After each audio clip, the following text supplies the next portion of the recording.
eu preciso que você preste atenção, porque o que aconteceu comigo pode estar acontecendo com você agora mesmo.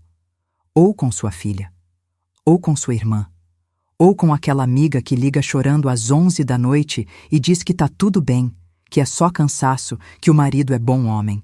Meu marido disse que o carro estava na oficina. Eu fui buscar porque ele estava ocupado. O mecânico me olhou estranho e disse: "Dona, vem aqui. Eu achei isso no banco de trás." Ele me deu uma bolsa feminina vermelha. Não era minha. Dentro tinha a identidade de outra mulher. Batom, cartão de funcionária de um posto de gasolina e um lubrificante íntimo pela metade e uma calcinha preta de renda dobrada no fundo. Eu liguei para o meu pai e ele respondeu uma frase só. Uma frase que mudou tudo. "Fica aí, filha, que eu vou acabar com esse safado. Meu nome é Raquel. Raquel dos Santos Vieira." E essa é a história de como eu descobri que 7 anos de casamento cabiam dentro de uma bolsa vermelha de verniz. Mas antes de continuar, eu preciso te pedir uma coisa. Se você está assistindo esse vídeo agora, se inscreve no canal. Aperta o sininho, deixa o like e me conta aqui nos comentários que horas você está assistindo e de que cidade. Eu leio todos os comentários, cada um deles, e saber que você está aí do outro lado, me ouvindo, faz toda a diferença, porque essa história eu guardei no peito por muito tempo, e agora ela precisa sair.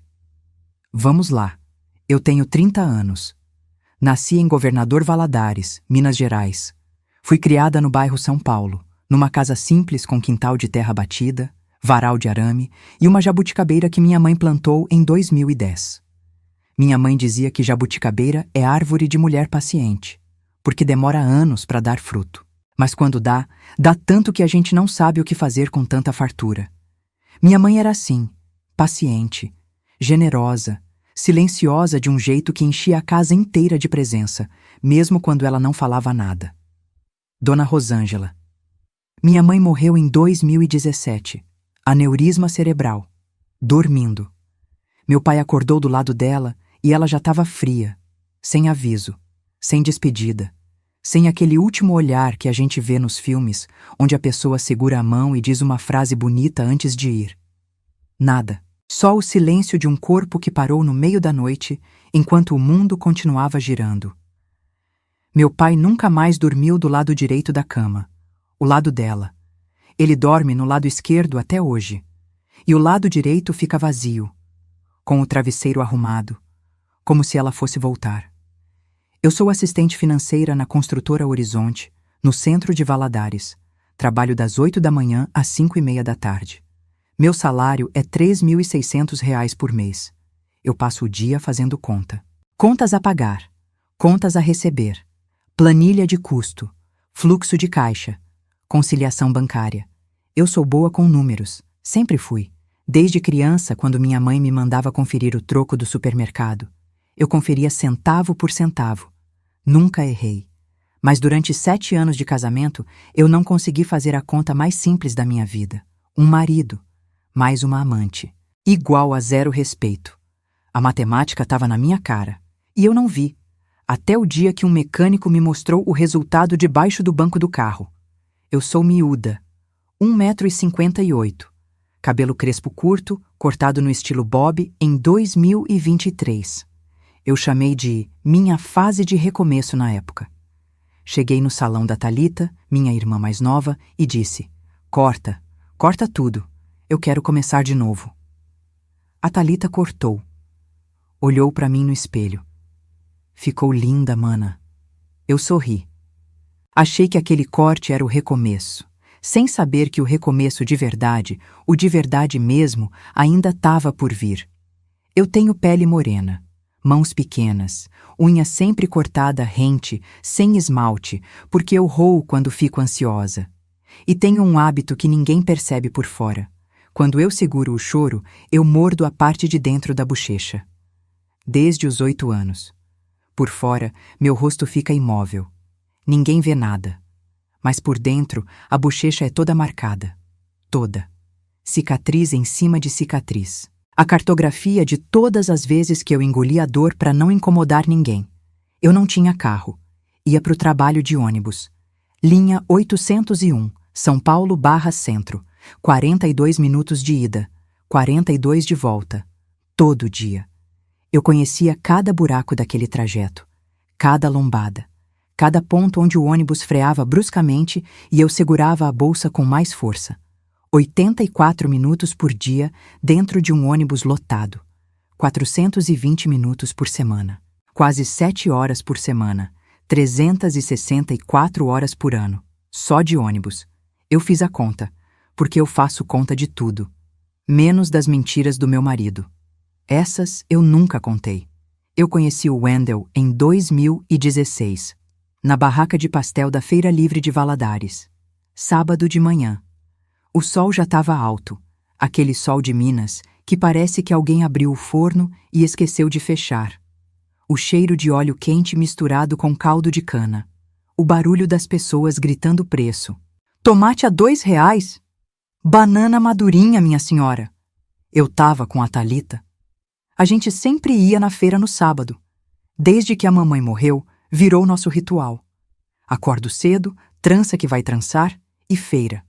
Eu tava na fila do pastel e ele tava atrás de mim. Alto. 1,81. Forte. Ombro largo, braço queimado de sol do lado esquerdo, daquele jeito desigual de quem dirige com o braço na janela. Bota de trabalho surrada, calça jeans gasta no joelho, camiseta branca simples. E um cheiro. Um cheiro que eu não consegui identificar na hora, mas que me fez virar o rosto. Diesel. Cheirava a diesel. E naquele dia, naquela fila, naquele sol de sábado, diesel cheirou a homem trabalhador. A homem que acorda cedo.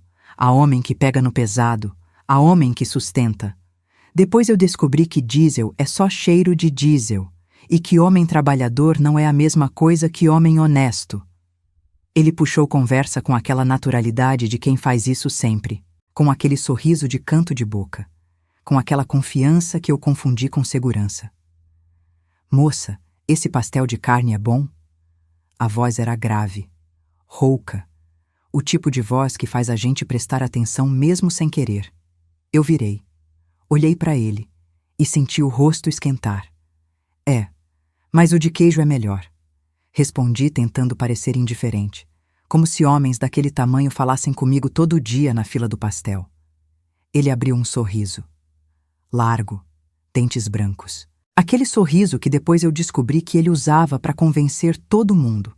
Freteiro, mecânico, fiscal de estrada e mulher, principalmente mulher. Então me vê 2 de queijo, um para mim e um para a moça aqui.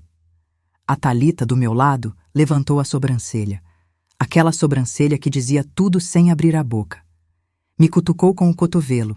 Eu fingi que não senti. Eu ri. Aceitei o pastel. E junto com o pastel, aceitei 7 anos de mentira embrulhada em papel gordurento. O nome dele era Wendell. Wendell Vieira de Souza. 34 anos agora, 27 quando a gente se conheceu. Nascido em Valadares, no bairro Vila Isa. Ensino médio incompleto. Largou no 2º ano para trabalhar. Caminhoneiro. Freteiro autônomo. Rota Valadares, Vitória, BH.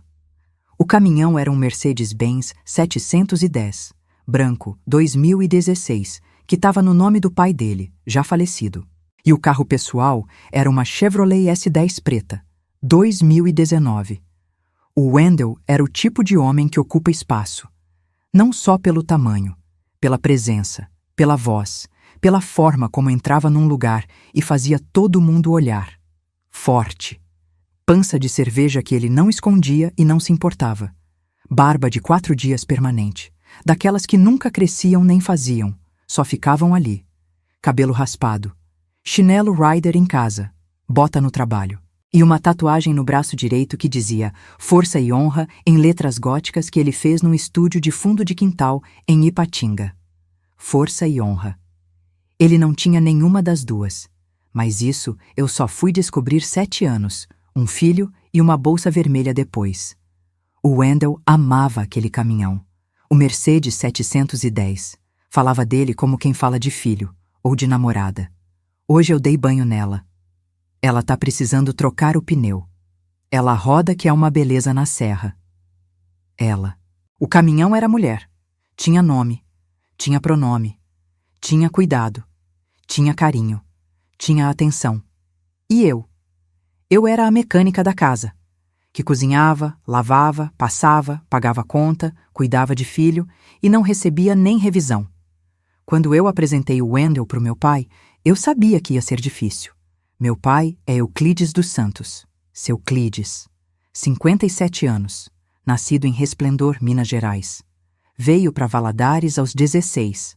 Dono do Lava Jato Estrela, no bairro São Tarcísio. Lava Jato com 3 boxes, 2 funcionários, o Edmilson e o Neto. Funciona de segunda a sábado, das 7 às 18 horas. Faturamento de R$14 mil por mês. Construído do zero. Com mangueira de pressão, sabão, cera e suor. Meu pai é magro, fibroso, braços secos de quem trabalha com mangueira de alta pressão o dia inteiro. Pele curtida de sol, daquelas que parece couro. Bigode grisalho fino e olhos castanhos que ficam pretos quando ele tá bravo. Pretos de verdade, como se a íris mudasse de cor. Eu vi isso poucas vezes na vida. E toda vez que vi, alguma coisa grande estava para acontecer. Meu pai é homem de poucas palavras, fala uma vez, não repete, não explica, não justifica, mas quando age, age uma vez também. E é definitivo. É como a mangueira de pressão dele, quando aponta, limpa tudo. Não deixa resto. A primeira vez que o Wendell foi no Lava Jato, meu pai estava lavando uma Hilux. Mangueira de pressão na mão. Jato forte. Água espumando no asfalto. O Wendell chegou de S10. Desceu. Ajeitou o cinto. Veio andando com aquele passo largo de quem se acha dono do mundo. Seu Clides, prazer. Sou o Wendell, namorado da Raquel. Estendeu a mão. Meu pai desligou a mangueira. O silêncio que ficou quando aquele motor parou foi quase ensurdecedor. Ele olhou a S10. Devagar, de cima a baixo, como quem lê um laudo mecânico. Depois olhou o Wendell, do mesmo jeito, de cima a baixo. Essa S10 é sua? É, o Wendell respondeu com orgulho. Bateu a mão no capô da S10 como quem bate no ombro de um amigo. Tá com o motor batendo. O sorriso do Wendell tremeu. Tá não, seu Clides. Tá zerada.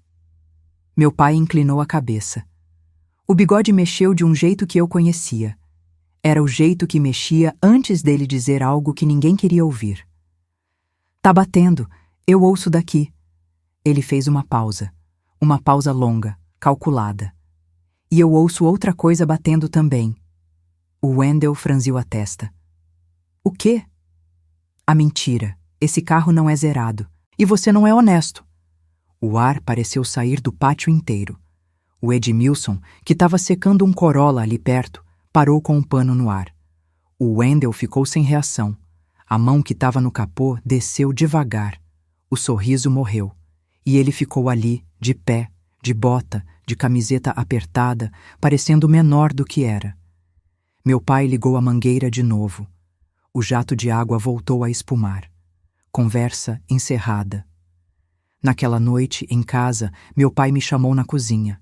Ele estava sentado na mesa. Café na frente. Caneca da Dona Rosângela. A caneca verde com flores amarelas que minha mãe usava todo dia e que meu pai nunca lavou na máquina. Lava na mão. Com cuidado, como se estivesse lavando uma peça de museu. Raquel. Fala, pai. Eu sentei na frente dele, já sabendo o que vinha, já preparando minha defesa. Esse moleque tem cheiro de mentira. Eu suspirei. Cruzei os braços, mordi a bochecha por dentro. Pai, cheiro de mentira não existe. Ele levantou o olhar da caneca, os olhos castanhos, ainda não pretos, mas escurecendo. Existe sim, é o mesmo cheiro de motor que tá para fundir. Você não ouve, mas eu sinto. Eu ri. Um riso curto, nervoso, de quem quer encerrar o assunto antes que ele vire briga. Meu pai não riu. Ele girou a caneca nas mãos, devagar. E quando falou de novo, a voz estava diferente, mais baixa, mais pesada, carregando alguma coisa que ele não costumava carregar em público. Filha, sua mãe me disse uma coisa antes de morrer. Eu parei de rir. Minha mãe, Dona Rosângela. A menção dela naquela cozinha, aquela hora, com aquele tom, era como abrir uma porta que a gente mantinha fechada por acordo silencioso. A gente não falava dela à toa. Não usava o nome dela em argumento. Era sagrado demais. Era pesado demais. O que ela disse, pai? Ele engoliu em seco. O pomo de Adão subiu e desceu. O bigode tremeu. Ela disse: Clides, cuida das meninas. E quando a Raquel errar, porque ela vai errar, ela é teimosa. Não fala, eu te avisei. Só conserta. Eu senti o peito apertar. Mordi a bochecha com tanta força que senti o gosto de ferro. Eu não vou errar, pai.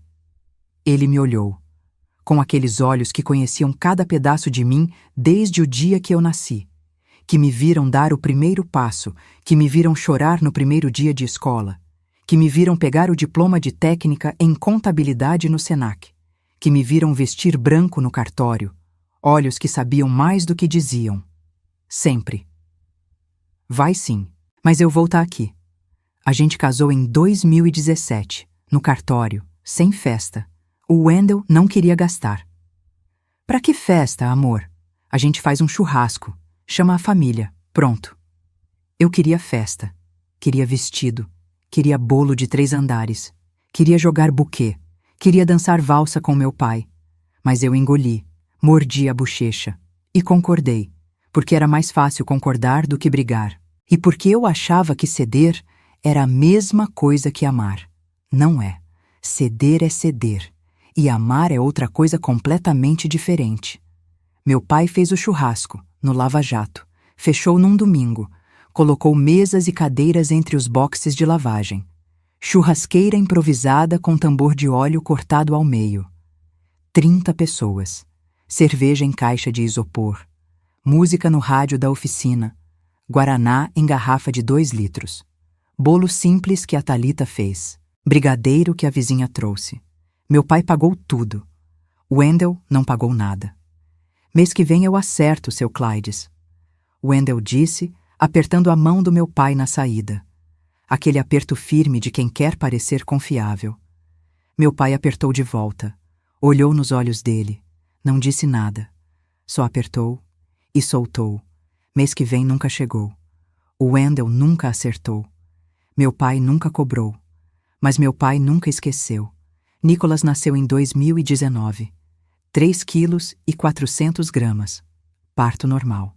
Hospital Municipal de Governador Valadares. Quarto compartilhado com mais 3 parturientes. Lençol de algodão duro. Ar-condicionado que não funcionava. E uma dor que eu não sabia que existia. Uma dor que rasgava e construía ao mesmo tempo. Que destruía e criava. Que tirava tudo de mim e me dava tudo de volta em forma de um menino molhado e roxo gritando no peito de uma enfermeira. Wendell não estava lá. Estava na estrada. Amor, tô em Vitória. Não vou chegar a tempo. Me desculpa. Me desculpa. A voz dele no telefone, distorcida pela conexão ruim. Eu, segurando o celular com uma mão e a barra da cama com a outra, contraindo de dor, enquanto a enfermeira dizia: Larga esse telefone, mãe, foca aqui. Meu pai que ficou comigo. Seu Clydes, na sala de parto, de avental hospitalar sobre a camisa manchada de cera. A mão dele segurando a minha. A mão calosa, áspera, manchada de graxa que não sai mais, que já virou parte da pele, como uma tatuagem de trabalho. A mão que lavava carro, que segurava mangueira, que apertava parafuso. Essa mão segurava a minha enquanto eu empurrava a vida mais importante da minha vida para fora de mim. Vai, filha. Força. Mais uma vez. Vai. Nicholas nasceu às 2h17 da manhã. Chorou alto. Forte. A enfermeira colocou ele no meu peito. Molhado, quente, enrugado. Com os olhos fechados e os punhos cerrados, como se já tivesse chegado ao mundo pronto para brigar. Meu pai olhou para o neto, os olhos castanhos brilhando, o bigode tremendo, e chorou. Seu Clydes, que eu vi chorar 2 vezes na vida, no enterro da minha mãe e no nascimento do meu filho, chorou ali, de pé, de avental, com a mão ainda segurando a minha. Rosângela, ele sussurrou, tão baixo que quase não ouvi. Rosângela, você tá vendo? Ele estava falando com minha mãe. Na sala de parto, às 2 da manhã, contando para ela que o neto tinha chegado. Wendell apareceu 2 dias depois, com um caminhão de brinquedo amarelo na mão, embrulhado em papel de presente amassado, laço torto. Pro meu caminhoneiro. Ele disse, sorrindo aquele sorriso largo, como se chegar 2 dias atrasado pro nascimento do filho fosse a coisa mais normal do mundo. Eu peguei o brinquedo. Olhei, coloquei do lado do Nicholas no berço e mordi a bochecha. Nicholas dormiu com aquele caminhão amarelo por anos, todas as noites, abraçado, o braço gordinho envolvendo o metal frio do brinquedo. E quando acordava, a primeira coisa que fazia era brincar de frete. Empurrava o caminhão pela cama. Vrum! Tô indo pra Vitória, mãe. Vrum! Ele queria ser caminhoneiro, igual o pai, e eu mordia a bochecha e sorria, porque tirar o sonho de uma criança é crueldade, mesmo quando o sonho é feito de imitação. A rotina com o caminhoneiro é solidão. Eu descobri isso nos primeiros meses de casada, mas fui entender de verdade quando o Nicholas nasceu. Wendell saía segunda de manhã, cedo, 5h30. O barulho do portão de ferro abrindo, o motor da S10 ligando, o farol passando pela janela do quarto. E depois, silêncio. Um silêncio que durava 5 dias, às vezes 6, às vezes 7.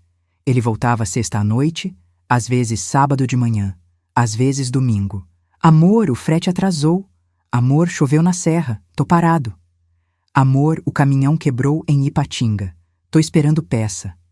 Eu ouvia, dizia, tá, desligava, e voltava pro silêncio. De segunda a sexta, eu era mãe e pai. Eu era tudo. Acordava às 5h40, banho rápido, café. Vestia o Nicholas, penteava o cabelo dele, preparava a mochila da escola, pegava o ônibus das 6h50 com ele no colo até a creche, depois do ponto. Deixava ele na escola municipal Padre Cícero, no bairro São Paulo, Jardim Dundo. Corria pro ponto, pegava outro ônibus, 42 minutos até o centro. Construtora Horizonte, 8 horas de planilha, nota fiscal, boleto, conciliação. 5h30 da tarde, ônibus de volta. Creche, Nicholas no colo, ônibus de novo. Casa, jantar, arroz, feijão, ovo frito nos dias de pressa, carne moída nos dias de coragem, banho do Nicholas, dever de casa quando tinha, escovar dente, pijama, caminhão amarelo, cama. E depois, o silêncio, a casa vazia. Eu ligava a televisão, qualquer canal, só para fazer barulho, porque casa vazia de noite, com criança dormindo no quarto e marido na estrada, é assustadora de um jeito que ninguém entende até viver. Não é medo de ladrão, não é medo de fantasma. É medo de perceber que você tá sozinha, que a sua vida cabe naquelas 4 paredes, que o som da sua própria respiração é o único som vivo naquele espaço, e que a televisão ligada é a coisa mais parecida com companhia que você vai ter naquela noite. Mulher de caminhoneiro aprende a dormir com a televisão ligada e o coração apertado, e a acordar de manhã como se tivesse dormido bem. Quando o Wendell voltava, era bom. Por umas horas. Ele entrava em casa com aquele corpo grande, cheiro de estrada, mochila suja, barba mais crescida. Jogava a mochila no chão. Pegava o Nicholas no colo, rodava ele no ar. O Nicholas gritava de alegria. Papai, papai chegou! E aquele grito me fazia acreditar que a semana inteira de solidão valia a pena. Que aquele momento de família reunida, mesmo que durasse pouco, era suficiente. Wendell fazia churrasco no sábado, no quintalzinho. Na churrasqueira de tijolo que ele mesmo fez, torta, com a grade desnivelada. Cerveja, música. Ele brincava com o Nicholas no quintal. Empurrava o caminhão de brinquedo pelo chão de cimento. Fazia barulho de motor com a boca. O Nicholas ria. Eu olhava da cozinha lavando louça e sorria. Um sorriso cansado. De quem quer acreditar que aquilo é felicidade, de quem precisa acreditar. À noite, na cama, ele me abraçava, Me puxava para perto, o corpo quente, o braço pesado em cima de mim. Senti sua falta, amor. A voz rouca perto do meu ouvido. E eu acreditava, porque a saudade dele parecia real. O abraço dele era quente. E eu precisava acreditar que alguém me queria, que eu não estava criando um filho sozinha de graça, que aquela aliança no meu dedo significava alguma coisa, que eu era vista, que eu era escolhida, que eu era suficiente. Eu não era, mas levei 7 anos para aceitar. Os sinais estavam lá, o tempo inteiro, desde o começo. Como rachaduras numa parede que a gente cobre com quadro, com tinta, com cortina. A parede está rachando, mas se você não olha, se você cobre, se você finge, dá para continuar morando. Até o dia que a parede cai. O celular. Wendell tinha 2 chips. Um pessoal, um do trabalho, ele explicou quando eu perguntei. O chip do trabalho vivia no silencioso. Sempre. Eu nunca vi esse chip tocar. Nunca vi mensagem. Nunca vi notificação. Ele trocava de chip quando ia para o banheiro. Achava que eu não percebia. Eu percebia. Mas fingia que não. Porque perceber significava perguntar. Perguntar significava brigar. Brigar significava ouvir uma resposta que eu não queria ouvir. Então eu não percebia. Eu escolhia não perceber. O cheiro. Às vezes ele chegava da estrada cheirando a perfume. Não era o cheiro dele. Não era diesel. Não era suor. Era um perfume doce, feminino, enjoativo. O tipo de perfume que gruda na roupa e não sai com vento de janela de caminhão. Amor, que cheiro é esse? Eu perguntei uma vez, tentando parecer casual, enquanto o coração batia tão forte que eu tinha certeza que ele podia ouvir. Ele nem piscou. Peguei carona com uma colega em Vitória. Ela usa um perfume forte. E riu, como se fosse engraçado, como se eu fosse boba de perguntar. Eu não ri, mas mordi a bochecha e engoli o dinheiro. Os fretes do Wendell rendiam entre 6 e 9 mil reais por mês. Ele depositava 3 mil na conta conjunta. O resto é diesel, pedágio e manutenção, ele dizia, com a naturalidade de quem explica que a água é molhada. 3 mil a 6 mil reais por mês simplesmente sumiam. Evaporavam, como se o dinheiro tivesse pernas e saísse andando sozinho. Eu, que era assistente financeira, que passava o dia conferindo centavo de empresa, nunca conferi centavo do meu marido. Porque conferir o marido não é a mesma coisa que conferir planilha. Planilha não grita, planilha não dorme no sofá, planilha não te olha com cara de ofendido e diz: "Você não confia em mim?" A S10. O Wendell começou a lavar a S10 sozinho, no quintal de casa, com balde e pano. Antes, sempre lavava no lava-jato do meu pai. Ia no sábado, ficava batendo papo com o Edmilson, tomava café com meu pai, mas de repente, parou.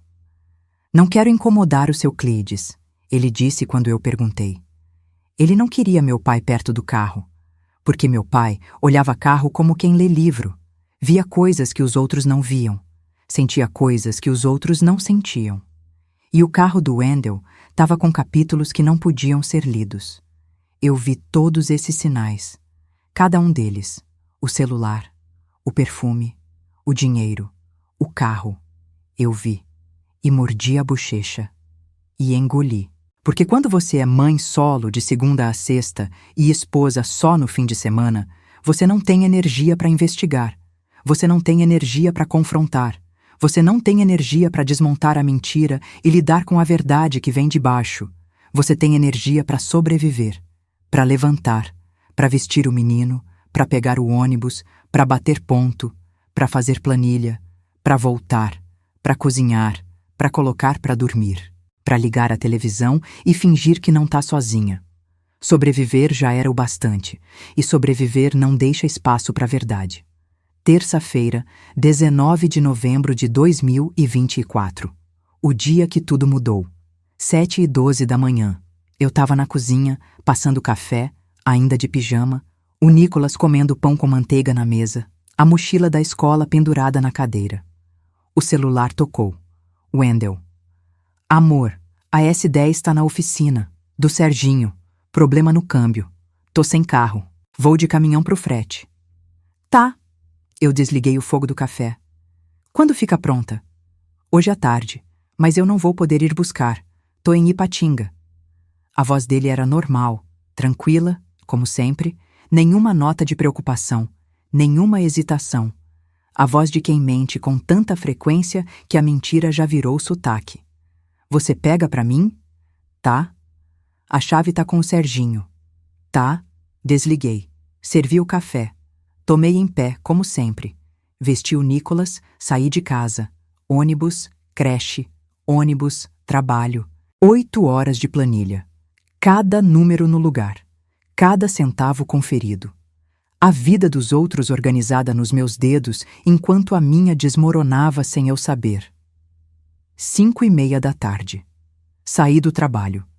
Mas em vez de pegar o ônibus para casa, peguei o que ia para o bairro Lourdes. A Thalita tinha buscado o Nicolas na creche. Eu tinha pedido na hora do almoço. Thali, busca o Nico para mim? Preciso ir na oficina pegar o carro do Wendell. Tá, mana. Simples assim. Desci no ponto da rua Prudente de Moraes. Oficina Ferreira. Número 782. Galpão pequeno. 2 portas de aço levantadas. Um elevador hidráulico no fundo com um palio prata suspenso. Chão de cimento manchado de óleo, aquele mapa negro que oficina mecânica imprime no chão depois de anos de trabalho. Peças empilhadas num canto. Pneus encostados na parede. Uma bancada com ferramentas organizadas por tamanho, chave de boca, chave combinada, alicate. E aquele cheiro. Graxa. Óleo queimado. Metal quente. Thinner. O cheiro de oficina é um cheiro que não se parece com nenhum outro lugar do mundo. É um cheiro de coisa aberta, de coisa desmontada, de coisa que alguém está tentando consertar. Naquele dia, o que foi aberto e desmontado não foi motor, foi minha vida. Serginho estava debaixo de um Gol cinza. Eu vi as pernas dele saindo para fora, a calça do macacão azul manchada, a bota preta. Tossiu. Eu ouvi o barulho de chave de roda batendo em metal. Parou. Saiu debaixo do carro devagar, deslizando no carrinho de mecânico, aquela prancha com rodinha que parece skate. Levantou. Sérgio Luiz Ferreira, 44 anos, dono da oficina, especialidade em motor diesel e picape. Cliente antigo do meu pai, lavava os carros dos clientes da oficina no Lava Jato Estrela. Os dois se conheciam há 15 anos. Homem calado. Sério. Macacão azul permanente. Mãos de quem nunca está completamente limpo, com graxa entranhada nas linhas da palma, debaixo das unhas, nas dobras dos dedos. Pano sujo no ombro. O tipo de mecânico que olha o carro e já sabe o que tem, que escuta o motor e já sabe o que está errado. Naquele dia, ele olhou para mim e já sabia o que ia causar. Dona Raquel? Oi, Serginho. Vim buscar a S10 do Wendell. Ele limpou a mão no pano. Devagar. Passou o pano entre os dedos, um por um, como se estivesse ganhando tempo. Como se estivesse escolhendo as palavras. Me olhou e eu vi. Vi no olhar dele. Alguma coisa que não era normal. Não era o olhar de mecânico que vai falar de câmbio e filtro de óleo. Era outro olhar. Um olhar que pedia desculpa antes de falar. Dona, a S10 está pronta. Câmbio resolvido. Ele fez uma pausa. Engoliu. Mas, vem aqui comigo. Meu estômago apertou. Antes da minha cabeça entender, meu corpo já sabia. O corpo sabe antes da mente. O corpo sente o perigo antes do cérebro processar. É instinto. É animal. É a coisa mais antiga que existe dentro da gente. E o meu corpo, naquele momento, gritou. Gritou sem som. Gritou por dentro. Gritou nas mãos que começaram a suar. No coração que acelerou. Na bochecha que eu mordia automaticamente. Eu segui ele. Ele andou até o fundo do galpão. Passou pelo Gol. Passou pelo palio no elevador. Passou pela bancada de ferramentas. E lá no fundo, estacionada de ré, encostada na parede dos fundos, estava a S10 preta do Wendell. A S10. O carro que eu ajudei a financiar. O carro que estava no meu nome. O carro onde meu filho sentava no banco de trás com o caminhão amarelo no colo. O carro onde meu marido levava outra mulher. Serginho abriu a porta do passageiro. Abaixou, o corpo grande dobrando naquele espaço apertado entre o banco e a porta. A mão calosa tateando debaixo do banco. Puxou uma flanela. Uma flanela cinza, suja de graxa, dessas que mecânico usa para limpar para-brisa. A flanela estava cobrindo alguma coisa. Debaixo da flanela, uma bolsa. Vermelha. Verniz. Feminina. Não era minha. Serginho colocou a bolsa no capô da S10. Devagar, com cuidado. Como se aquilo fosse uma bomba que podia explodir a qualquer momento. E era. Não de pólvora. De verdade. E verdade, quando explode, faz mais estrago do que qualquer dinamite. Dona, eu achei isso quando fui mexer no câmbio. Tava enfiada embaixo do banco, coberta com essa flanela. Ele falou olhando para a bolsa. Não para mim. Como se olhar para mim naquele momento fosse demais. Eu não queria me meter, dona Raquel, mas eu conheço o seu Clides há 15 anos. A senhora é filha dele. E eu não ia devolver isso pro Wendell sem a senhora saber. Eu olhei a bolsa, vermelha, brilhante. Verniz barato que refletia a luz da lâmpada fluorescente da oficina. Fecho dourado. Uma alça curta. O tipo de bolsa que se compra no camelódromo por 40, 50 reais. O tipo de bolsa que uma mulher jovem compra porque acha bonita, porque combina com a unha vermelha, porque chama a atenção. E um cheiro. Um cheiro que saiu de dentro da bolsa mesmo fechada. Perfume, doce, enjoativo. O mesmo perfume que eu sentia no Wendell quando ele voltava de Vitória. Você abriu? Eu perguntei. A voz saiu estranhamente calma. Calma demais. Aquela calma que vem quando o corpo entra em estado de choque e desliga as emoções para poder funcionar. A calma de quem está no meio do incêndio e ainda consegue procurar a saída. Não. Serginho esfregou a mão no pano de novo. Mas eu olhei por cima e... a senhora vai querer abrir. Eu abri, no capô da S10, na oficina, com o Serginho do lado, com o barulho de chave de roda no box ao lado, onde o ajudante dele trabalhava num Gol, alheio a tudo, com o cheiro de graxa, com a lâmpada fluorescente piscando aquela luz branca que faz tudo parecer mais real, mais cru, mais doloroso. Eu abri o fecho dourado e abri 7 anos de mentira junto. Dentro da bolsa, um RG, documento de identidade, Karine Oliveira Dutra, nascida em 15 de março de 2001, natural de Governador Valadares, Minas Gerais. A foto, uma mulher jovem, cabelo liso preto, rosto fino, 23 anos, 23, eu tinha 30, 7 anos a mais. 7 anos de rugas que ela não tinha, 7 anos de olheiras que ela não conhecia. 7 anos de bochecha mordida que ela nunca precisou morder. Um batom. Cor de vinho. Mary Kay. Usado. A ponta gasta, moldada pela boca de outra mulher. 47 reais em dinheiro. Notas amassadas. 2 de 20, uma de 5, 2 de 1. Um cartão da Shell com desconto de funcionário. Posto BR-116, saída de Valadares sentido Vitória. Um absorvente. Embalado, intacto. Um lubrificante íntimo. K-Med Gel. Tubo pequeno. Metade usado. A tampa amassada, fechada com pressa. E no fundo da bolsa, dobrada com cuidado, como se fosse importante, como se tivesse sido colocada ali com intenção, uma calcinha preta de renda. Eu segurei o RG. Olhei a foto. Karine Oliveira Dutra, 23 anos. Cabelo liso, bonita, nova. A identidade de outra mulher dentro do carro do meu marido, junto com lubrificante e calcinha, debaixo do banco do passageiro, coberta com flanela, escondida. Mas não o suficiente. Nunca é suficiente. A mentira sempre aparece, mais cedo ou mais tarde, num fio de cabelo, numa mensagem, num cheiro, ou numa bolsa vermelha debaixo do banco de uma S10 preta na oficina de um mecânico do bairro Lourdes. Eu fiquei ali, parada, com o RG na mão direita, a bolsa aberta na minha frente, o conteúdo exposto no capô do carro como evidência de um crime. E era um crime. Não no Código Penal, mas no código que deveria importar mais: o da confiança, o da família, o do olhar nos olhos e dizer "eu te amo", sabendo que é mentira. O Serginho ficou calado, olhando para o chão, as mãos no bolso do macacão, os ombros levemente curvados, como se ele sentisse vergonha em nome de alguém que não era ele. Dona Raquel, se a senhora precisar de testemunha, eu dou depoimento. De onde achei, como achei, eu sou amigo do seu Clides, e o seu Clides ia querer que eu fizesse a coisa certa. Obrigada, Serginho. A voz saiu num fio. Quase nada. Quase ar. A senhora quer que eu ligue para o seu Clides? Não. Eu guardei o RG na bolsa. Fechei o fecho dourado, tão devagar quanto tinha aberto. Eu ligo.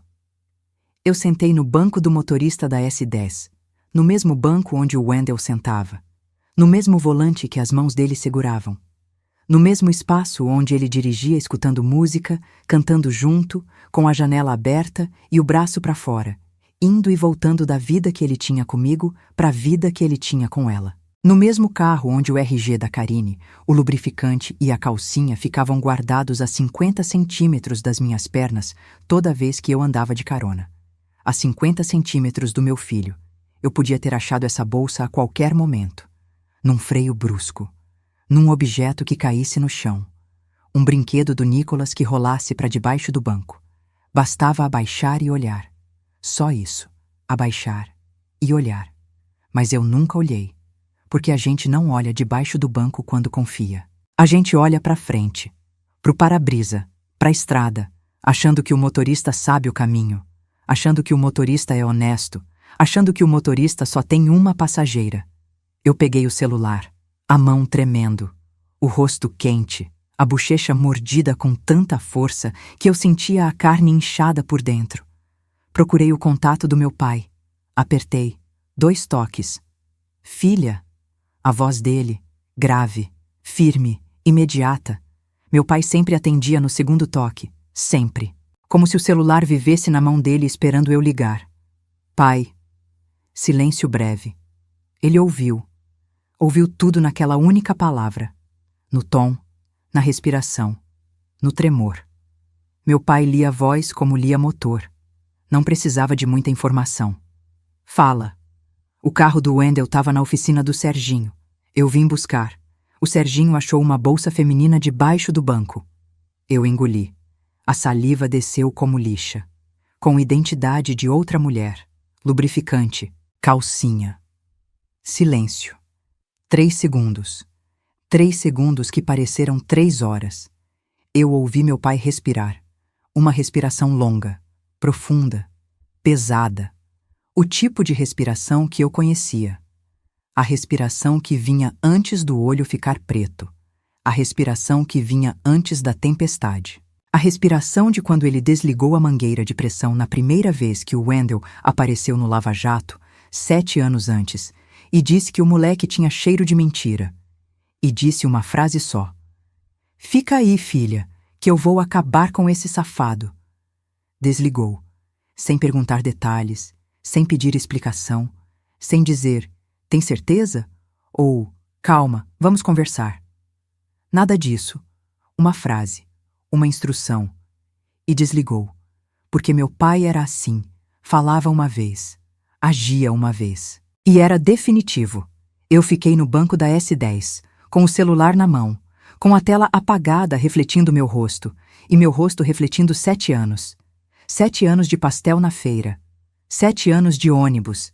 7 anos de televisão ligada. 7 anos de bochecha mordida. 7 anos de sentir sua falta, amor. 7 anos de acreditar. E agora, uma bolsa vermelha de verniz. Eu chorei. Ali, no banco da S10, na oficina, com o cheiro de graxa e óleo e perfume doce e mentira. Chorei até a bochecha desinchar, chorei até ficar vazia. E quando fiquei vazia, algo aconteceu. Algo que eu não esperava.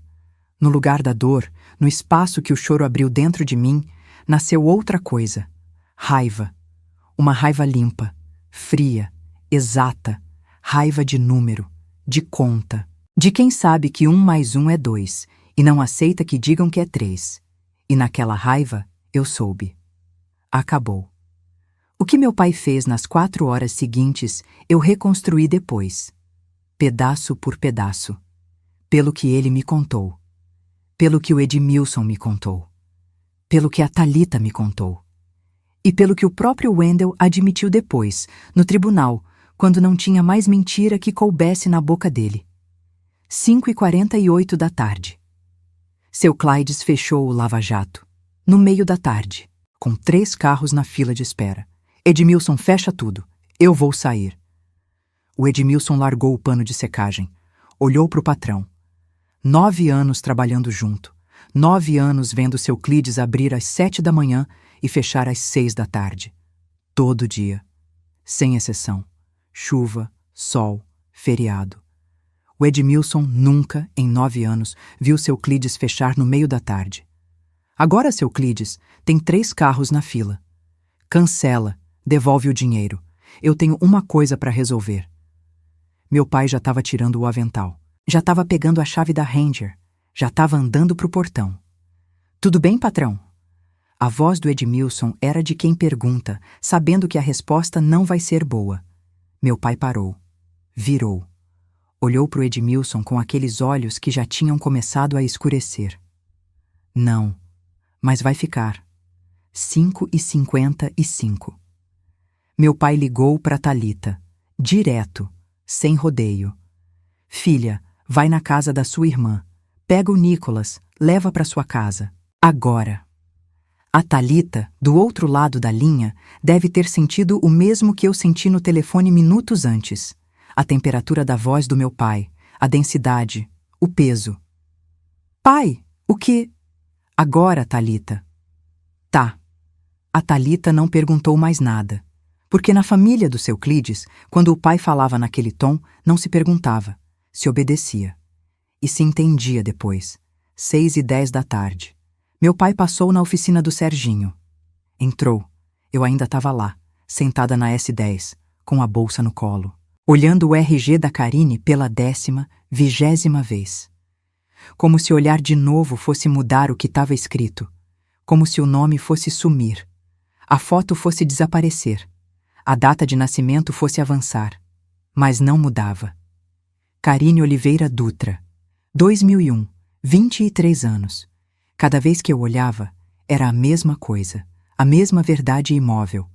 Meu pai abriu a porta do passageiro da S10. O rangido da dobradiça. O cheiro de lava-jato que ele trazia.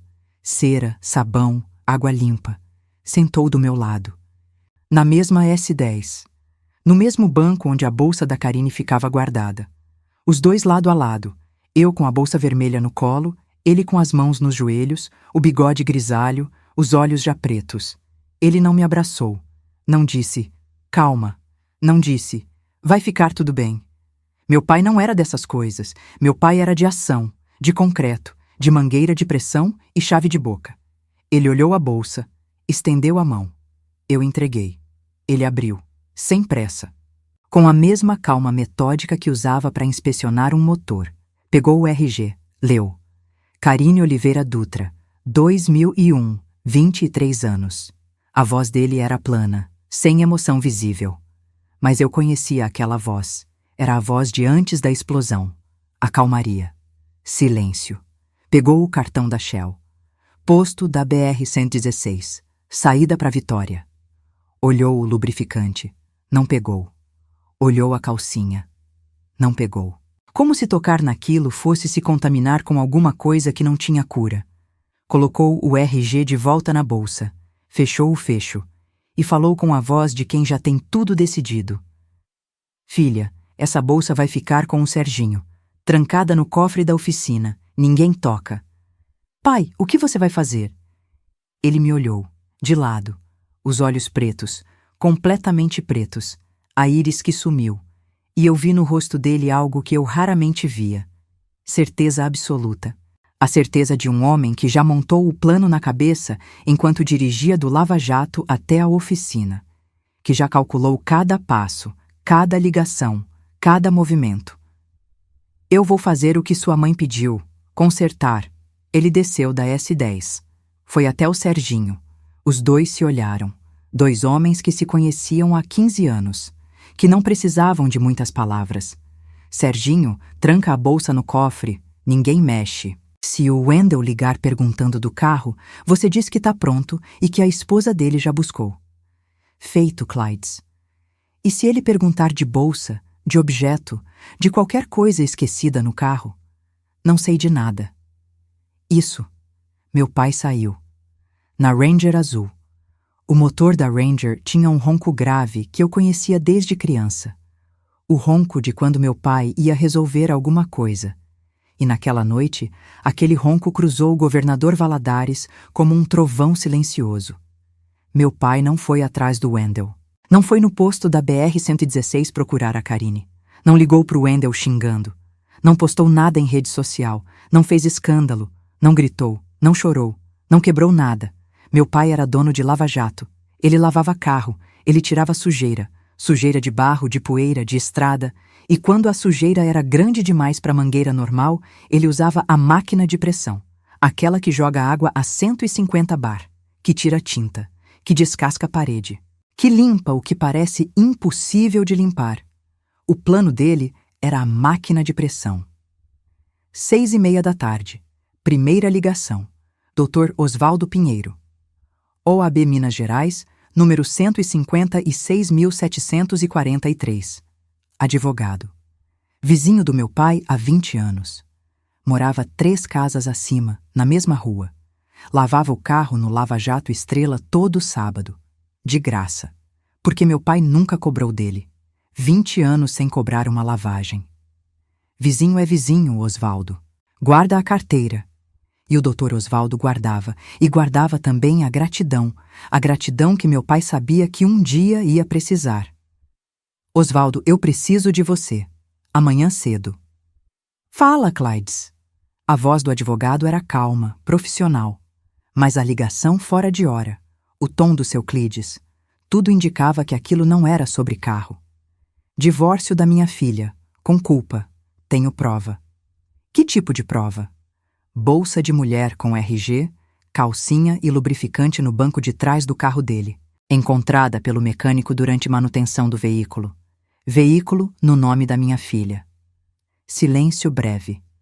O Dr. Osvaldo processando. Eu imagino ele, na sala de casa, de óculos, com um livro jurídico no colo, tirando os óculos devagar ao ouvir aquilo. Onde está a bolsa? Cofre da oficina do Serginho. Mais alguma coisa? Vou ter mais até amanhã. Clydes, esse caso precisa de provas robustas para a culpa. A bolsa é forte, mas quanto mais tiver, melhor. Vai ter. E teve. 7 da noite. Meu pai foi no posto Shell da BR-116, saída de Valadares sentido Vitória. Estacionou a Ranger azul numa vaga lateral, longe da bomba de combustível. Desceu. Entrou na loja de conveniência. Andou devagar. Olhou as prateleiras. Café, biscoito, cigarro. Olhou os atendentes. Atrás do balcão, uma mulher jovem. Cabelo liso preto. Unha vermelha comprida. Batom forte. Crachá no peito do uniforme da Shell. Karine. Era ela. Meu pai não falou com ela. Não olhou 2 vezes. Não demonstrou nada. Comprou um café. Pão de queijo. Pagou em dinheiro. Troco certinho. Agradeceu. Saiu.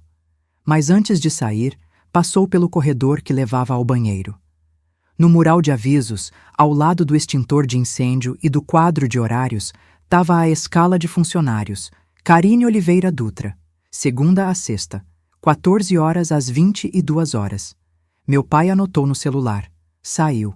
Entrou na Ranger, ligou o motor. E foi embora com aquela informação guardada como munição. 7:30. Próxima parada. Casa do Toninho. Antônio Carlos Ribas. 50 anos. Detetive particular aposentado. Atual cliente do Lava Jato. Lavava o carro toda quarta. Ford Ka azul. Sempre pontual. Sempre com um jornal debaixo do braço. Sempre com aquele olhar de quem observa tudo e não comenta nada. Porque detetive, mesmo aposentado, nunca para de observar. Meu pai tocou a campainha. O Toninho abriu. Clides, a essa hora? Toninho, eu preciso de um serviço. O Toninho abriu a porta toda, deu espaço. Meu pai entrou, sentou na sala e contou, sem emoção, sem drama, como quem faz um pedido de serviço no balcão do Lava Jato. Meu genro, Wendel, caminhoneiro, Rota Valadares, Vitória, BH, Mercedes 710 branco. Tá traindo minha filha com uma atendente do posto Shell da BR-116. Nome, Karine Oliveira Dutra. 23 anos. Turno das 14 às 22. Eu preciso de foto. Vídeo se possível. Dele com ela. Pode ser no posto, no caminhão, no kitnet, onde for. Preciso de data, hora, local, tudo documentado. O Toninho escutou, sem interromper. Quando meu pai terminou, ele fez uma pergunta só. Quanto tempo eu tenho? 1 semana. 2.000 reais. Feito. Meu pai tirou a carteira, contou 1.000 reais em notas de 100, colocou na mesa de centro. Metade agora, metade na entrega. Pode deixar, Clydes. Seu genro não vai saber que eu existo. Eu sei, por isso eu vim aqui. O Toninho trabalhou 5 dias, discreto, profissional, com uma câmera compacta, um binóculo de caça e um Gol Prata alugado que não chamava atenção em posto de gasolina nenhum. E o resultado foi devastador. Terça-feira, 19 de novembro, mesmo dia em que eu achei a bolsa, 8 da noite. O Wendel, que dizia estar em Ipatinga, parou no posto Shell da BR-116. Estacionou o caminhão na lateral. Entrou na conveniência. Ficou 40 minutos. Café, conversa, risos, encostado no balcão. Falando com a Karine como quem fala com namorada. Natural. Sem pressa. Sem medo. Porque para ele, aquilo era rotina. Rotina como o frete, como o diesel, como a mentira. Depois dos 40 minutos, os dois saíram pelo fundo da conveniência. Pela porta dos funcionários, foram para o estacionamento de carretas atrás do posto. Área escura. Sem câmera, sem movimento. Só caminhões parados e silêncio. Entraram na cabine do Mercedes 710. A porta se fechou. A cortina da cabine foi puxada. 1h12. Saíram. Ela arrumando o cabelo com as 2 mãos, aquele gesto automático de mulher que acabou de fazer o que fez. Ele acendendo um cigarro, encostado na roda do caminhão, com a naturalidade de quem acabou de tomar café. O Toninho fotografou tudo. Ele abrindo a porta da cabine para ela. Os dois subindo, os dois saindo. Ela arrumando o cabelo. Ele fumando. Data e hora carimbadas no canto de cada foto. Quinta-feira, 21 de novembro. Mesmo esquema. Posto. Conveniência. Caminhão. 58 minutos dessa vez. As mesmas fotos. A mesma rotina. A mesma falta de vergonha. Sábado, 23 de novembro. O Wendel foi na casa da Karine. Bairro Altinópolis, Rua das Acácias, 47. Casa simples, muro baixo, portão de ferro verde. Ele estacionou a S10 na frente. Entrou. Ficou 3 horas. De tarde. De tarde de sábado. O sábado que ele disse para mim que ia no mecânico ver uma peça do caminhão. No mecânico. 3 horas. De tarde.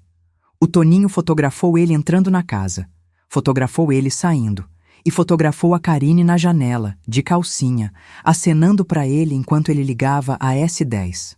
Total do relatório. 47 fotos. 3 vídeos curtos. Horários, endereços, placas. Tudo organizado. Tudo catalogado. Tudo irrefutável. O Toninho entregou num pendrive. Prateado, pequeno, do tamanho de um dedo, mas com peso suficiente para demolir um casamento de 7 anos. Clydes, seu genro é amador. Nem disfarça.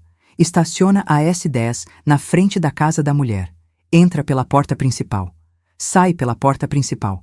Nem olha para o lado. Amador e burro. Meu pai guardou o pendrive no bolso da camisa. Combinação perigosa. Mais perigosa que isso, só sogro que é dono de Lava Jato e tem detetive na agenda. Meu pai não riu, mas o bigode tremeu de um jeito que podia ser sorriso, ou podia ser raiva contida.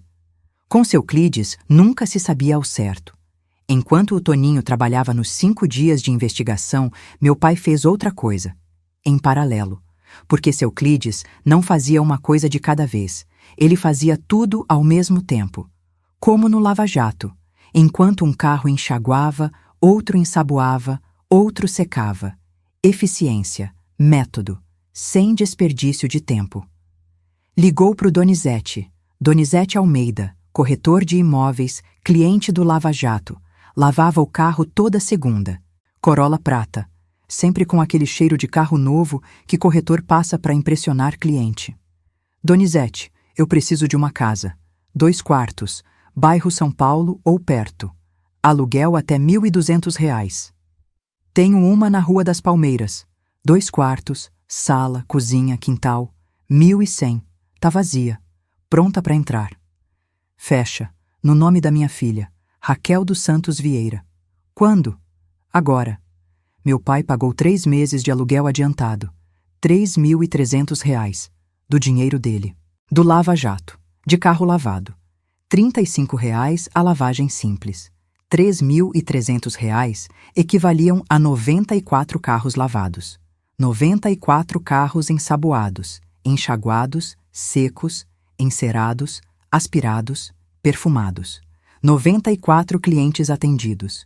94 vezes de mangueira na mão, sol no rosto, sabão no braço. Para dar um teto novo para a filha. Depois ligou para a loja de móveis do Celso, na Avenida Brasil. Comprou uma cama de casal com colchão, uma cama de solteiro pro Nicolas com colchão de mola, uma geladeira, essa usada do Edmilson que estava trocando e vendeu por R$ 300. Um fogão de 4 bocas. Uma mesa de cozinha com 4 cadeiras e um guarda-roupa de 2 portas. Total, R$ 4.200. Parcelou em 10 vezes.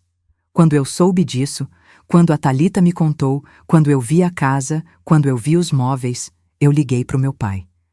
Pai, não precisava disso tudo. Precisava. A voz dele era simples, direta, sem margem para discussão. Sua mãe pediu. Sua mãe pediu. Dona Rosângela. Que morreu dormindo em 2017. Que nunca viu nada disso. Que nunca soube do Wendel, da Karine, da bolsa. Mas que deixou uma frase, uma instrução, um pedido de quem sabia que ia embora e precisava deixar as coisas no lugar antes de ir. Cuida das meninas. E quando a Raquel errar, não fala, eu te avisei. Só conserta. Meu pai estava consertando. Naquela semana, enquanto eu ia trabalhar, enquanto eu fazia planilha, enquanto eu pegava ônibus, enquanto eu cozinhava pro Nicolas e colocava ele para dormir com o caminhão amarelo, meu pai desmontava minha vida antiga e montava uma nova. Sem eu saber, sem eu ver. Como o mecânico que trabalha debaixo do carro enquanto o motorista acha que tá tudo parado. Eu não sabia da casa nova. Não sabia dos móveis. Não sabia do detetive. Não sabia das fotos. Eu só sabia da bolsa. E da frase do meu pai no telefone. E aquela frase era o suficiente para eu saber que alguma coisa estava sendo feita. Que eu não estava sozinha. Que alguém estava cuidando. O Wendel, durante essa semana, agiu como se nada tivesse acontecido. Ligou para mim na quarta. Amor, tudo bem? Como tá o Nicolas? Normal. Tranquilo. A voz de sempre. A mentira de sempre. Na sexta me mandou mensagem. Chego amanhã de manhã. Saudade. Coração vermelho. Emoji de beijo. Eu li a mensagem. Olhei pro emoji de coração. E mordi a bochecha tão forte que sangrou. Sábado, 30 de novembro de 2024. 11 dias depois da bolsa. Tudo pronto. Meu pai me buscou às 8 da manhã, na Ranger azul. Eu tava com as malas prontas. 2 malas. Uma minha. Roupas, documentos, o porta-retrato da minha mãe que ficava na mesa de cabeceira. Uma do Nicolas. Roupas, material escolar, o caminhão amarelo. 2 malas. 7 anos de casamento cabiam em 2 malas. A casa inteira, os móveis, os eletrodomésticos, as panelas, as toalhas. Nada disso era meu. Era alugado. Era do Wendel. Era da vida que eu estava deixando para trás. O Nicholas estava na casa da Thalita desde a noite anterior. Meu pai desceu da Ranger, pegou as malas, colocou na caçamba, olhou para mim. Eu estava de pé na calçada. Na frente da casa da Rua das Mangabeiras, 124, a casa onde eu morei por 7 anos. Onde o Nicholas deu os primeiros passos. Onde a jabuticabeira da minha mãe estava no quintal, carregada, quase florescendo. E eu estava saindo. Filha, as malas vão para casa nova. A Thalita já tá lá com o Nicholas arrumando o quarto dele. Casa nova? Eu olhei para o meu pai, confusa, porque até aquele momento eu não sabia. Rua das Palmeiras, 2 quartos, quintal. Já tem cama, geladeira, fogão. O Nicholas já escolheu o quarto dele. O que dá pro quintal? Eu abri a boca. Fechei. Abri de novo. As palavras não vinham. Os olhos arderam. A bochecha que eu tinha mordido a semana inteira finalmente descansou, porque eu não consegui segurar. Chorei. Ali na calçada. De manhã. Com o sol de Valadares batendo no meu rosto e as lágrimas escorrendo no asfalto. Meu pai não me abraçou. Ele não era de abraçar. Mas ele ficou ali, de pé, do meu lado, esperando, como a jabuticabeira, firme, presente, sem pressa. Quando eu parei de chorar, ele perguntou: "E o Wendell? O que tem o Wendell?" "O Wendell eu resolvo hoje." Eu enxuguei o rosto com a manga da blusa, respirei fundo e disse a coisa mais importante que eu disse naquela semana. Mais importante do que qualquer planilha, do que qualquer conta. "Pai, eu quero estar junto." Ele me olhou, avaliando, medindo, procurando no meu rosto o tremor, a dúvida, a fraqueza. Não achou. "Tem certeza?" "Tenho." Meu pai assentiu. Uma vez, curto, definitivo. "Então vamos." Meu pai pegou o celular. Discou. Wendell, eu estava do lado, ouvindo, o coração batendo nos ouvidos. "Wendell, é o seu Cleedes." "Oi, seu Cleedes." A voz do Wendell era de surpresa, genuína. Meu pai nunca ligava para ele. Em 7 anos, nunca. A relação deles era de tolerância muda. Encontros no almoço de domingo, cumprimentos secos, apertos de mão breves. Meu pai nunca ligava. "Vem no Lava Jato, agora. Eu preciso falar com você." "Agora?" A voz do Wendell oscilou. "Tô meio... Agora, Wendell. É sobre a S10. "A S10? O tom mudou. "Aconteceu alguma coisa?" "Aconteceu. Vem." Desligou. 9h20 da manhã. Wendell chegou no Lava Jato Estrela, de chinelo Ryder, bermuda jeans, camiseta preta desbotada, barba de 4 dias, cabelo raspado. A S10 preta. Não, a S10 estava comigo. Ele veio de táxi. Ou de carona, não importa. Ele chegou, entrou pelo portão do Lava Jato, passou pelos boxes vazios. Sábado de manhã e os boxes estavam vazios. Sem carro, sem cliente, sem Edmilson, sem neto. Meu pai tinha fechado o Lava Jato. Ninguém ia trabalhar naquele sábado, ninguém ia lavar carro, porque o que ia ser lavado ali não era carro. Wendell entrou no escritório do fundo, a salinha pequena com balcão de fórmica, cadeira de plástico, calendário de autopeças na parede, foto da dona Rosângela na prateleira e uma cafeteira que vivia ligada. E viu meu pai, encostado na parede do fundo, braços cruzados, olhos pretos.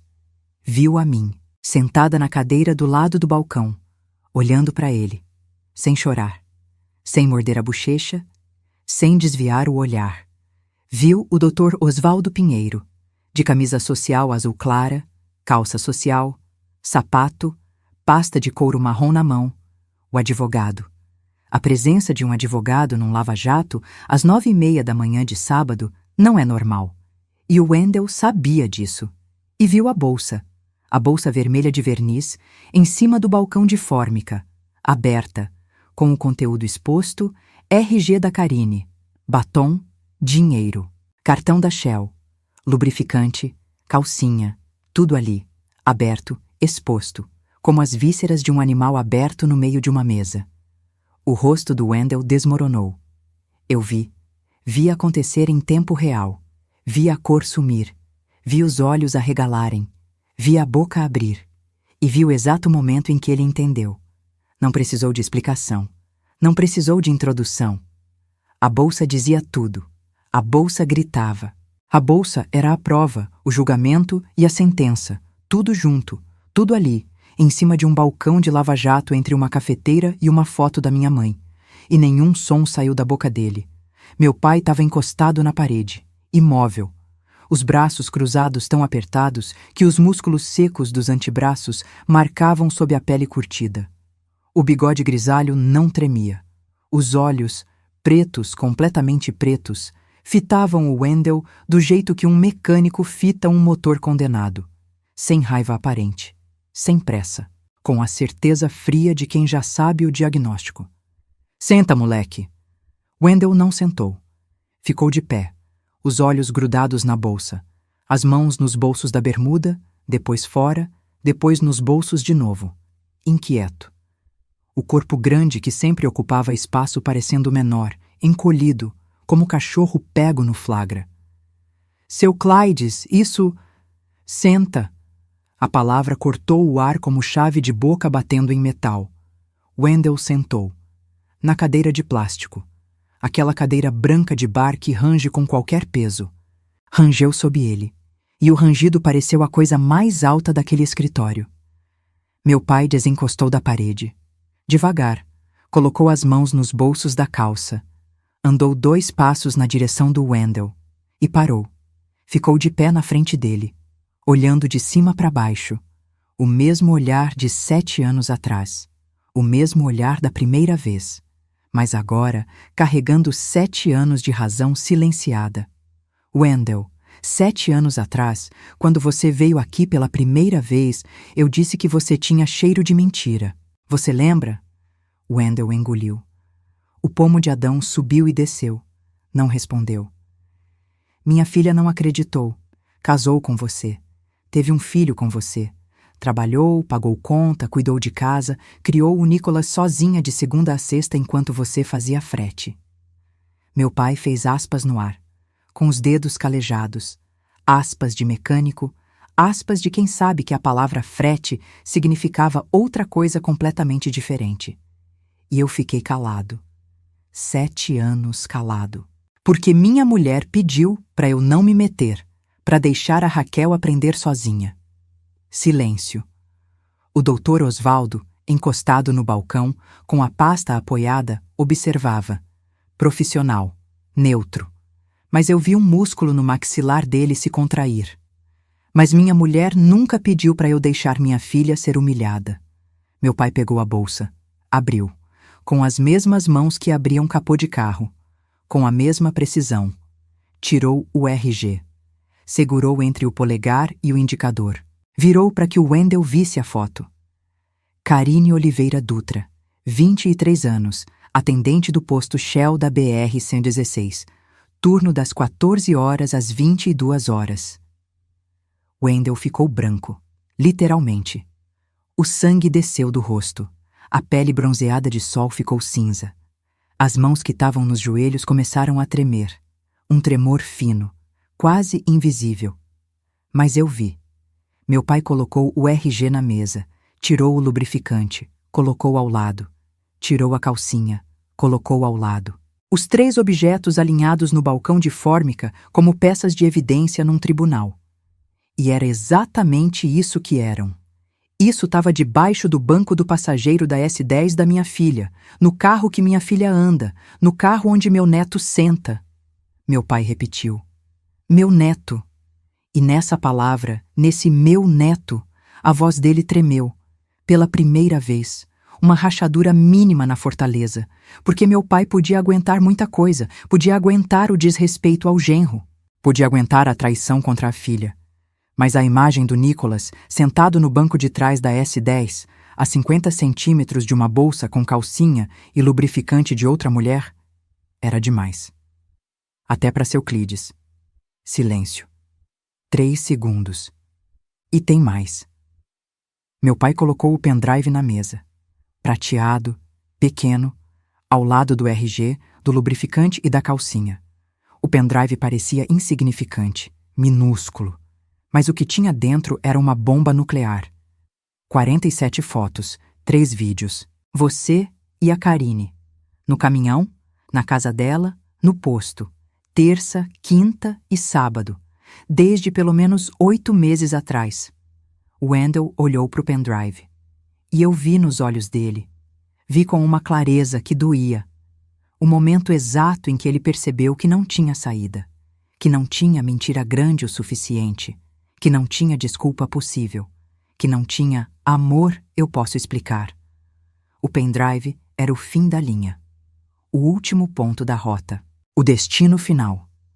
Seu Clydes, eu não terminei. Meu pai desencostou. Andou até o Wendell, parou na frente dele, tão perto que o Wendell precisaria levantar o rosto para olhar nos olhos do meu pai. E levantou. E encontrou os olhos pretos. E eu vi ele engolir em seco. Eu sou mecânico de carro, Wendell. Eu lavo o carro. Eu conserto o carro. E quando o carro não tem conserto, eu mando pro ferro velho. Pausa. Longa, calculada. O escritório inteiro suspenso naquele silêncio. Você é o carro que não tem conserto. O Dr. Osvaldo deu um passo à frente. Abriu a pasta de couro. Tirou um documento. Grampeado, 3 páginas, timbrado, com selo da OAB no canto superior. Senhor Wendell, aqui está a petição de divórcio litigioso. Fundamento, culpa do cônjuge. Adultério comprovado por provas documentais e fotográficas. Pedido de guarda unilateral do menor Nicolas dos Santos Vieira. Pensão alimentícia no valor de 30% da renda bruta. E partilha de bens. A voz do Dr. Osvaldo era técnica, precisa, sem emoção. A voz de quem já fez isso dezenas de vezes. A voz de quem sabe que naquele momento emoção atrapalha. O que funciona é a lei, o documento, o papel timbrado. Wendell olhou o documento, as mãos tremendo tanto que ele precisou apoiar no joelho para segurar a folha. Leu, ou tentou ler, os olhos passeando pelas palavras sem fixar em nenhuma, até que uma palavra saltou. Partilha. Partilha. A voz saiu rachada, rouca. A gente não tem a S10. Meu pai cortou, direto. Tá no nome da Raquel. Ela que financiou. As parcelas saíram da conta dela. Fica com ela. O caminhão é no nome do seu pai falecido. Não entra na partilha, mas a conta conjunta entra. E os 3.000 a 6.000 reais que você desviava por mês pro seu caso com a menina do posto vão ser contabilizados como dissipação patrimonial. O Dr. Osvaldo vai pedir ressarcimento.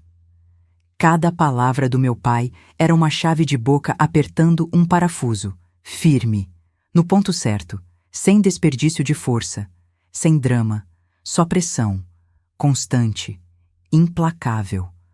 Wendell olhou para o meu pai, para o advogado, para mim, os olhos vermelhos, não de choro, de desespero, do desespero de quem vê a vida inteira desmontar em tempo real e não consegue segurar nenhuma peça. E disse a frase mais patética que eu já ouvi na vida. Raquel, me dá outra chance. Outra chance. Eu olhei para ele, para o homem que me deu pastel na feira, que me abraçou na cama dizendo, senti sua falta, que chorou quando viu o Nicolas pela primeira vez com 2 dias de atraso, que tatuou força e honra no braço, mas não tinha nenhuma das duas, que dormia comigo no fim de semana e com a Karine durante a semana, que guardava a calcinha de outra mulher debaixo do banco onde meu filho sentava. Outra chance. Eu levantei da cadeira, devagar. Senti minhas pernas firmes, senti minha coluna reta. Senti algo que eu não sentia há 7 anos. Não era raiva, não era dor. Era clareza. A clareza de quem finalmente fez a conta certa. A conta que eu estava errando há 7 anos. Wendell. A minha voz saiu firme, sem tremor, sem mordida na bochecha. Pela primeira vez em 7 anos, eu falei sem morder a bochecha. Meu filho tem um caminhão de brinquedo amarelo que ele dorme abraçado toda noite, porque ele quer ser caminhoneiro igual o pai. Ele ama você. Ele te admira. Ele conta os dias da semana esperando você chegar, e você guardava a calcinha de outra mulher a 50 centímetros de onde ele sentava. Raquel! Ele tentou levantar. Estendeu a mão na minha direção. A mão grande, queimada de sol, tremendo. Acabou. Uma palavra. 2 sílabas. O som mais limpo que eu já produzi na vida. Acabou. Meu pai se mexeu. Tirou algo do bolso. A chave da S10. A chave com o chaveiro de borracha da Chevrolet que o Wendell achava tão importante. Colocou na minha mão. Fechou meus dedos em volta da chave. Apertou minha mão por cima. 1 segundo, 2, e soltou. A S10 é da minha filha. Você vai embora de ônibus, ou a pé. Eu não me importo. Wendell olhou para a porta. Pro meu pai. Para mim. Pro advogado. Voltou pro meu pai. Seu Euclides, o senhor não pode. Eu posso, e eu fiz. Meu pai cruzou os braços de novo. A postura de quem não se move, de quem não recua, de quem não negocia. A Raquel já tem casa nova. O Nicolas já tem quarto. As malas já saíram.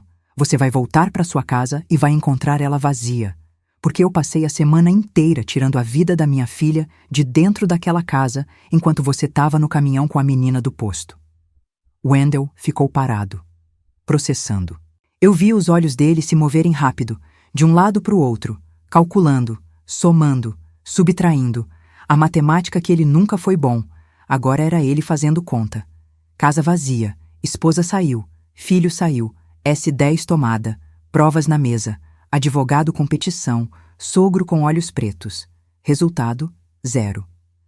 Pode ir, Wendell, a porta é ali. Wendell levantou, devagar. O rangido da cadeira de plástico pareceu um gemido. Ele ficou de pé, maior que todos ali. Mais alto que meu pai, mais alto que o Dr. Osvaldo, mais alto que eu. Mas menor, imensamente menor, encolhido por dentro, demolido por dentro. Toda aquela estrutura de 1,81 m de osso e músculo e barba e tatuagem não servia para nada quando o que sustentava era oco. Olhou para mim, uma última vez, os olhos vermelhos, a boca tremendo, e eu não senti pena. Eu procurei dentro de mim e não achei pena, achei alívio. Um alívio imenso. O alívio de quem finalmente larga um peso que carregava nas costas sem saber. Raquel, o Nicolas você vai ver a cada 15 dias, com hora marcada. Se o juiz autorizar, porque a primeira coisa que o Dr. Osvaldo vai pedir é a avaliação da sua capacidade como pai. Eu dei um passo à frente, pequeno, mas firme. E guardar lubrificante e calcinha diamante no banco onde seu filho senta não é exatamente um atestado de bom pai. Ele abaixou a cabeça, o queixo no peito, os ombros caídos, e andou até a porta. Os chinelos Ryder arrastando no chão de cimento do lava-jato, aquele som, aquele arrastar. O som de um homem saindo da própria vida. Parou na porta, sem virar. A bolsa? A bolsa fica com o advogado, eu disse. Se a Karine quiser o RG de volta, ela que venha buscar, no fórum. Ele saiu, a pé, do lava-jato, de chinelo, na mesma calçada onde ele estacionava a S10 orgulhoso tantas vezes. Na mesma rua onde ele entrava de ombros abertos, barba feita, sorriso largo, dono do mundo. Dessa vez, sem carro, sem esposa, sem filho, sem bolsa, sem nada. Eu fiquei de pé no escritório, com a chave da S10 na mão, olhando a porta por onde ele saiu, esperando sentir alguma coisa. Dor, saudade, arrependimento, alguma coisa. Senti o cheiro do café da cafeteira, o cheiro de sabão do lava-jato e a mão do meu pai no meu ombro. Leve, rápida, quase imperceptível, mas ali. Vamos, filha. Sua casa nova tá esperando. O divórcio saiu em março de 2025. 4 meses. Rápido para as medidas judiciais brasileiras. O Dr. Osvaldo trabalhou com a precisão de um cirurgião. Cada documento no lugar. Cada prova apresentada no momento certo. Cada argumento construído como parede de tijolos. Um em cima do outro. Firme, reto, sem espaço para brecha. As provas eram avassaladoras. A bolsa com todo o conteúdo, fotografada, catalogada, lacrada como evidência. As 47 fotos do Toninho, com data, hora, local, cada uma delas contando um pedaço da história que o Wendel tentou esconder. Os 3 vídeos.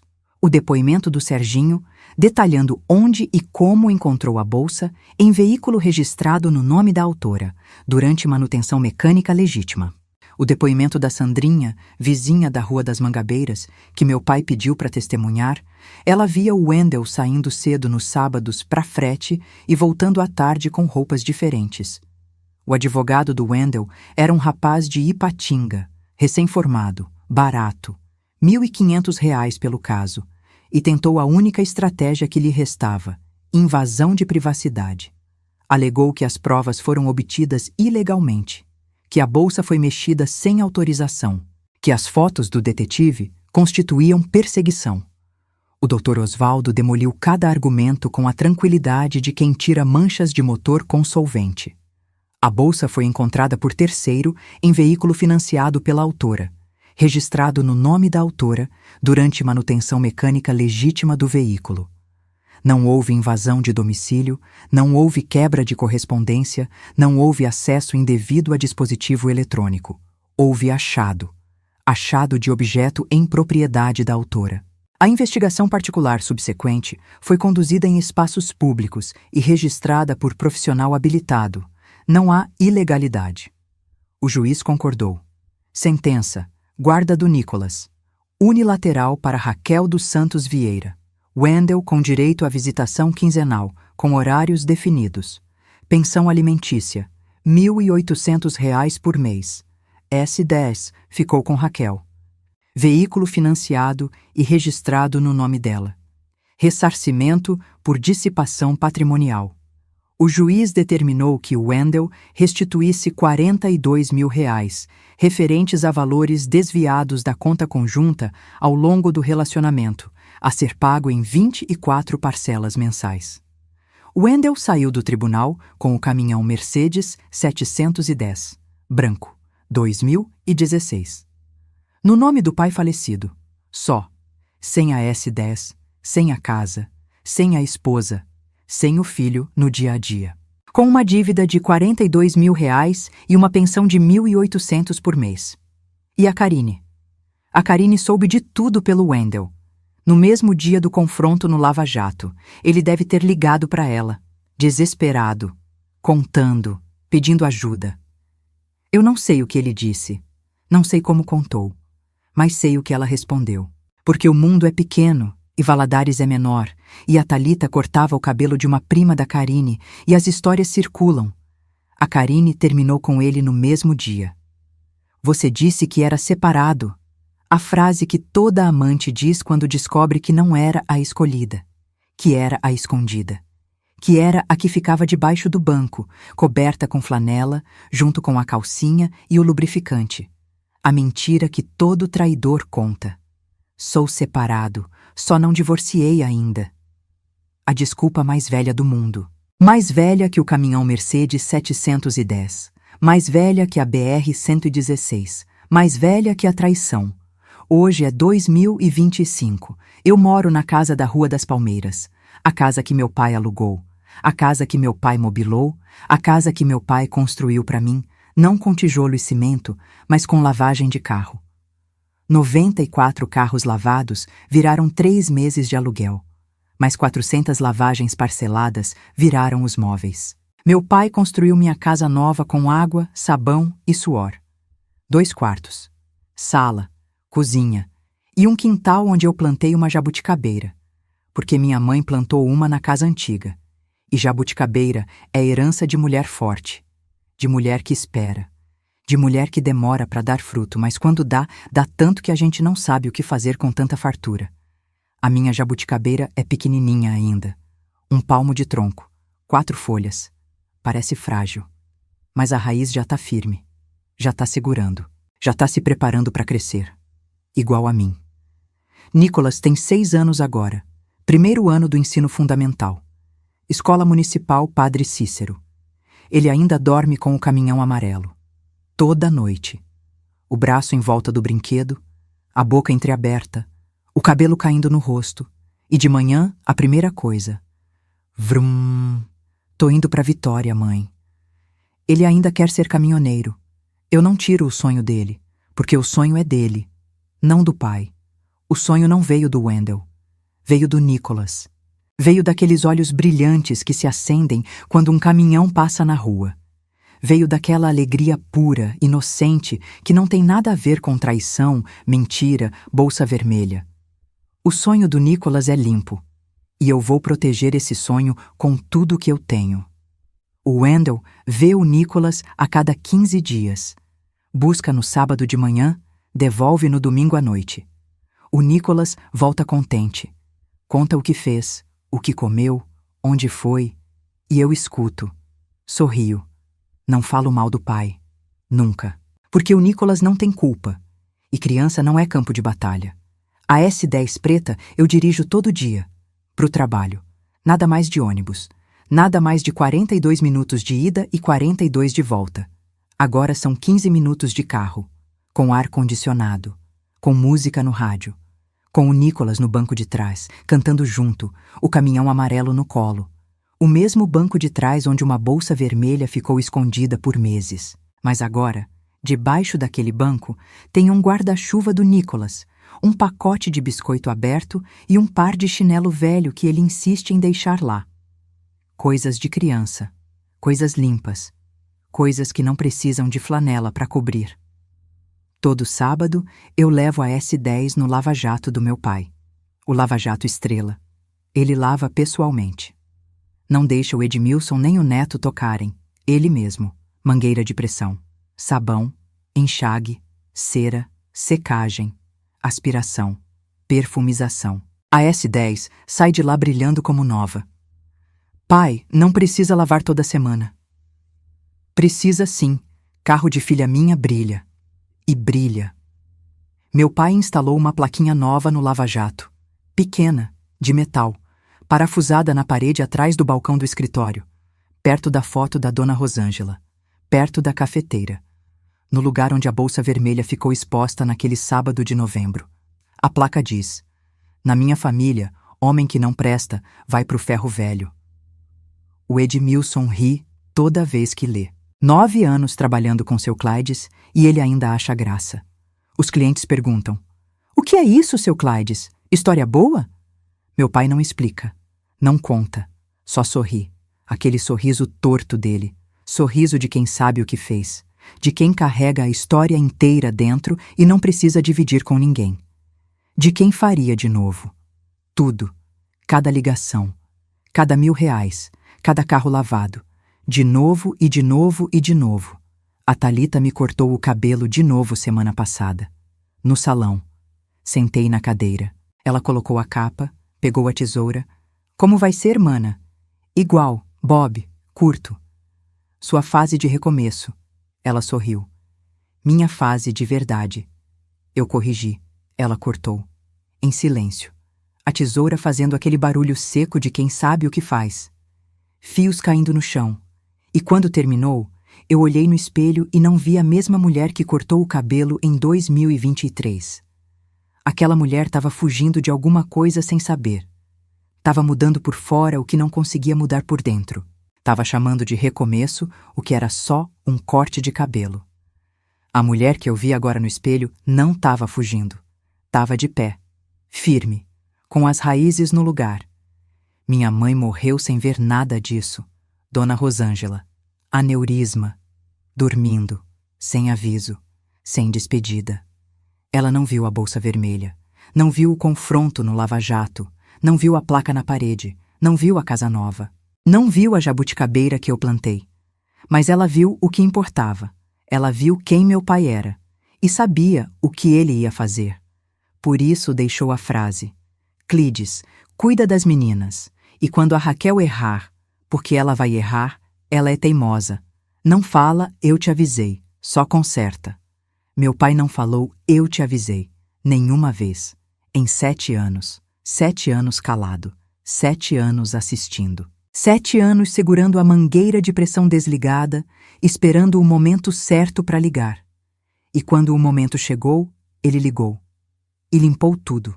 Com advogado, com detetive, com casa nova, com móveis, com chave, com uma bolsa vermelha de verniz em cima de um balcão de lava-jato e com uma frase só no telefone: "Fica aí, filha, que eu vou acabar com esse safado." E acabou.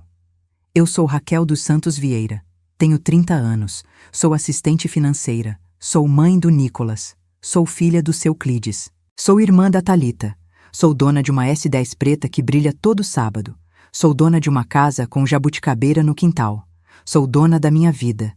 Eu sou boa com números, sempre fui.